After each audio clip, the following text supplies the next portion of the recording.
ধুইছে ধৰ মোক চাবানি নটিছ খান আগে হে তেৰিকা কিনো কিবা এই বছৰটো নুখুলি হলা হয় নহয় ভৰি নামো দুই শট দিম ভৰিখন নামো ও চিংকি ও বাইৰ গেলি আসুন এ বতৰ গতে বয়া কৰি আইছি কাপোৰখিনি নি আহি চিংকি ও বাসাত চিকেন মমো বানাইছো খাই হসাই ও হসাই তন্তক মমো বানাই খুৱাম চাওমিন বানাই খুৱাম বাসাত ভোক লাগছি নহয় মমো খুৱাবা লাগে গলত গেলি হাকে খুৱামা সেই তিত্তেনৰ পৰা যে মাটি মল্লু আটা বাঢ়ি মল্লু এটাও উঠি আহিছে না বাহিৰত গেলি এতে মুখৰ আগত আহি মাতলু কাণ খান নাই চলি যেই মমোৰ কথা কৈছো কি চাবি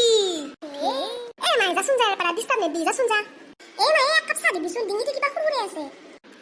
খুৱাম দে মগে অৰ্ডাৰ দিবা পাৰা চাম নহয় সেই সৌৰেথে ঘৰত যায় তই কাক অৰ্ডাৰ দিয়া খেদব পাছা 2 দিন নহতে তো আগৰবাৰ দেখোন গালি দেওতে একমাহ ৰাখব বুলি কৈছিলি ইবি আৰু 2 দিন হ'ল তই ভালকে ডিসাইড কৰি কো সেই হিচাপে বিয়াৰ আগে আগে মই কাপোৰ গিলা কিনি পেকিং কৰিম কি বাঘত তেল খচলি জন্ম দিছো আৰু তই যে কেৱল মোকে গালি পাৰি আছা এই চানা পাকে আকৌ নক হে বাই তোহে বিয়া দি উলিয়াই দিম ঘৰৰ পৰা সৌৰেথেক যাবি মইতো এটা আপি বিয়া কৰে লৈহে আহিম ন মা বেটা সাধাৰণ যোগ বিয়োগৰ অংকখিনি সি কৰিবি আনৰে হে আৰু সি বিয়াৰ কথা কবা হে তোক বাছা ওয়া চিংকিৰ মা আছে নে ঘৰত আছো বক আপনি যাই আছো ৰব ও মাই ইটা কি আইছি আৰু এই কৰোনাৰ সময়ত হেঁকা মানুহগিলা আহিবা নালগে না ইটা ঘৰে চৰে আকৌ নহয় বাবা মাস্ক পিন্ধি দূৰে দূৰে থাকবি আকৌ নহয় মা চাবি হা মানে মই নিজৰ কথা ইমান ভাবা নাই দেচোন কিন্তু তন্থৰ এতিয়া অলপমান বয়স হৈছে না এনেকে ভয় লাগে না কৰোনা চৰোনা যদি হৈ যায় হয় নেকি বাবা তন্থৰ কাণ্ড কাৰখানা গিলাৰ কাৰণে পকি গেছি চুলি আমাৰ মাই নালগে দে না মই পঢ়িম তো আজিৰ পাৰা কি ভবলা মাষ্টৰ বহুত দিনৰ মূৰত আসলো দে কিনো কৰব লকডাউন ঘৰতে আসলো দে হে ৰবু হেৰি ভয় নাকফো দক আকৌ পৰা নাই মই যে এনেকে থু পেলে আছো আকৌ পৰা নাই দক আপনিতো জানেই মই তামোল পাণ কিমান ভাল পাওঁ খাই সেই ধৰি আৰু কি কৰব এই 5-6 মাহতো খাবাই নাপলো ঘৰত থাকি তামোল পাণ সেইকাৰণে এটা অভ্যাস কৰি লৈছো থু এনেকে কৈ থাকলি তাৰমানে মোৰ এটা ফিল হয় মই যেন তামোল খাই পিকটোহে পাইছো সেই ধৰি এনেকে থাকো দক মই আকৌ নপৰে কিন্তু চিন্তা কৰিব নালাগে হয় নেকি আকৌ নহয় দিয়ক হেৰি আমাৰ বাৰীত তামোল পাণ আছে ৰ'ব আপুনি যাওঁতে মই দি পঠাম দক আজি কি আই চলি পঢ়া শুনা কৰছা না নাই তই নাই ঘুমটি মাৰি থাকাতে গেল ছাৰ পঢ়িছো আৰু আপুনি যি কৈছিল জিকে পঢ়বা ইটা মই জিকে আপুনি যি সুধে চব জানো আজি মই পঢ়াবা নাই দে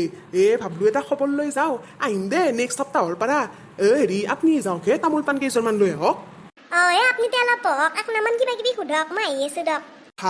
তই ইমান দূৰত যি থিয়া হৈ আছা নামৰোৱা আজি বেট চেটা কোৱা নাই নহয় মই ছাৰ বাকী ঘৰত দেখি ভাল না আছে দে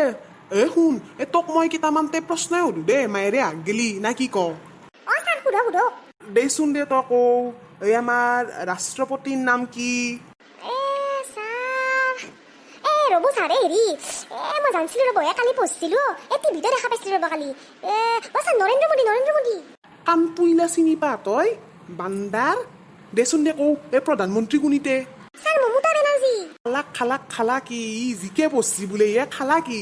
ছাৰ সেইগিলা মই নাজানিব পাৰো কিন্তু আপুনি অসমৰ কথা সোধকচোন লোকেল সোধক আপুনি বাহিৰৰ কথাগিলা কিয় সুধি আছে ছাৰ আজি বেতডাল আনবাই লাগছিল দেচোন দে কওঁ মুখ্যমন্ত্ৰী কোনি সেইটো আৰু ছাৰ সুধবা লগা প্ৰশ্ন নেকি মামা কি মুখ্যমন্ত্ৰী তোৰ মুইমেৰে হবাও পাৰে দে দৌতেৰে ঘৰা পাৰা চামত নহয় হবাও পাৰে কিবা ৰিলেটিভ হেপ্পেৰি ছাৰ আকাই মোৰ মামা নহয় চবৰে মামা হিমন্ত মামা এই মাথাটো 5 মাহে অলপমান ঠাণ্ডা হৈ আছিল তই আকে দিনেই গৰম কৰি পেলিয়ে মুখ্যমন্ত্ৰী হিমন্ত মামা ছাৰ মামাই মেইনটো আপুনি বেলেগক দেখছি নেকি ক'বাত টিভিয়ে কাগজে দেখোন কেৱল মামাকে দেখে আৰু মই মামাক বৈধ্য ভাল পাওঁ গতিকে হিমু মামাই মোৰ কাৰণে মেইন মায়েৰে কবি এটা নতুন মাষ্টাৰ চাবাক গেলি মই যাওঁ হ'ব ছাৰ মই মাক কম দক মনত আছে না দিছ ইজ কল চানা পা ষ্টাইল